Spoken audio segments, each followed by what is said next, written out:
అది ఒక పెద్ద రాజభవనం. ఆధునిక టెక్నాలజీ అంతా ఆ బిల్డింగ్లో ఉపయోగించుకుంటూ చాలా కట్టుదిట్టమైన భద్రతతో ఉంటుంది.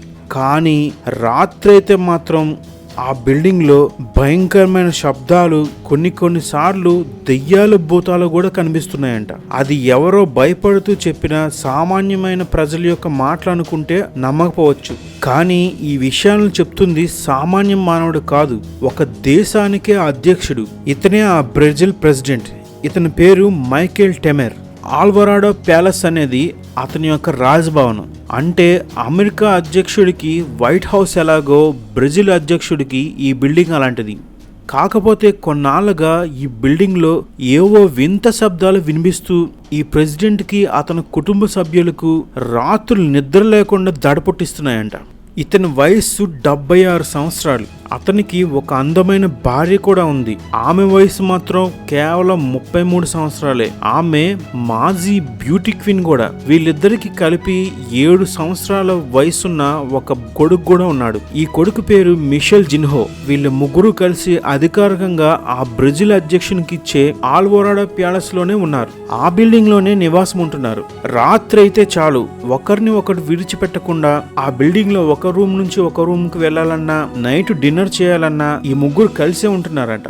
వీళ్ళ కొడుకైతే తల్లిదండ్రులను ఇద్దరిని వదలకుండా రాత్రి అయితే చాలు ఏ గదిలో ఉన్నా ఎక్కడ కూడా ఆడుకోకుండా వీళ్ళ దగ్గరికి వచ్చే పడుకుంటున్నాడంట. అసలు ఈ ప్రెసిడెంట్ కి దెయ్యాలంటే అస్సలు నమ్మకమే లేదంట.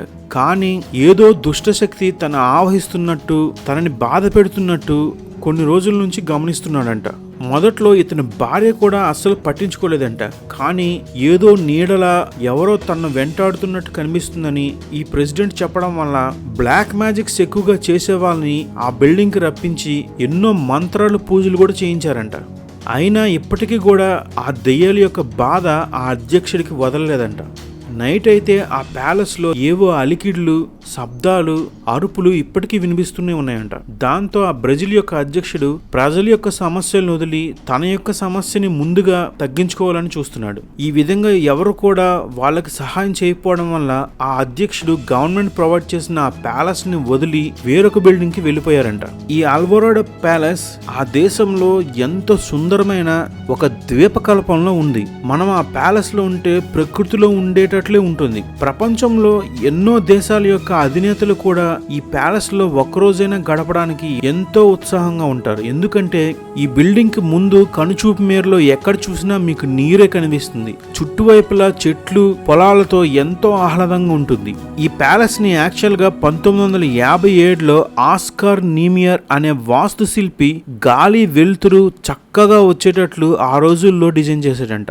ఆ దేశం యొక్క ప్రెసిడెంట్ కి పెద్ద పడగదితో పాటు ఒక పెద్ద స్విమ్మింగ్ పూల్, ఫుట్బాల్ స్టేడియం, ఒక చిన్న ప్రార్థనా స్థలం, ఒక చిన్న హాస్పిటల్ కూడా ఇందులో ఉన్నాయంట. హెలిప్యాడ్స్, చాలా ఎక్కువగా కార్లు పార్క్ చేసుకోవడానికి పార్కింగ్ ప్లేస్ తో సహా అన్ని ఈ ప్యాలెస్ లో ఉన్నాయంట.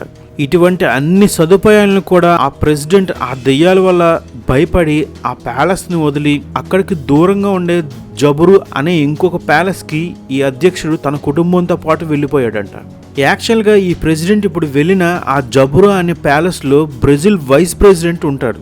అయినా సరే వైస్ ప్రెసిడెంట్ తో పాటు ఉండడానికే అక్కడే ఏదో ఒక రూమ్ లో సర్దుకోవడానికి ఈ ప్రెసిడెంట్ ఆ జబురు ప్యాలెస్ కి వెళ్ళిపోయాడంట.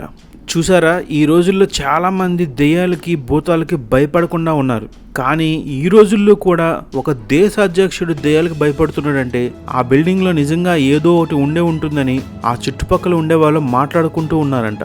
అలాగే ఇప్పుడు ఈ ప్రెసిడెంట్ వెళ్ళిపోయిన ఆ కొత్త జబురు ప్యాలెస్ కూడా ఈ ఆల్వరాడో ప్యాలెస్ కి కేవలం 6 కిలోమీటర్ దూరంలోనే ఉంటుందంట. ఒకవేళ నిజంగా దెయ్యాలు ఉంటే ఈ భూమి పైన 6 కిలోమీటర్లు ఎంత దూరం చెప్పండి? ఆ దెయ్యాలు అక్కడికి వెళ్ళలేవా? ఆ దెయ్యాలు అక్కడికి ఈజీగా వెళ్ళగలవు.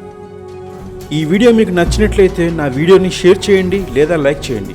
రెగ్యులర్గా నా అప్డేట్స్, నా వీడియోస్ మీకు కావాలంటే మాత్రం నా ఛానల్ని తప్పకుండా సబ్స్క్రైబ్ చేసుకోండి.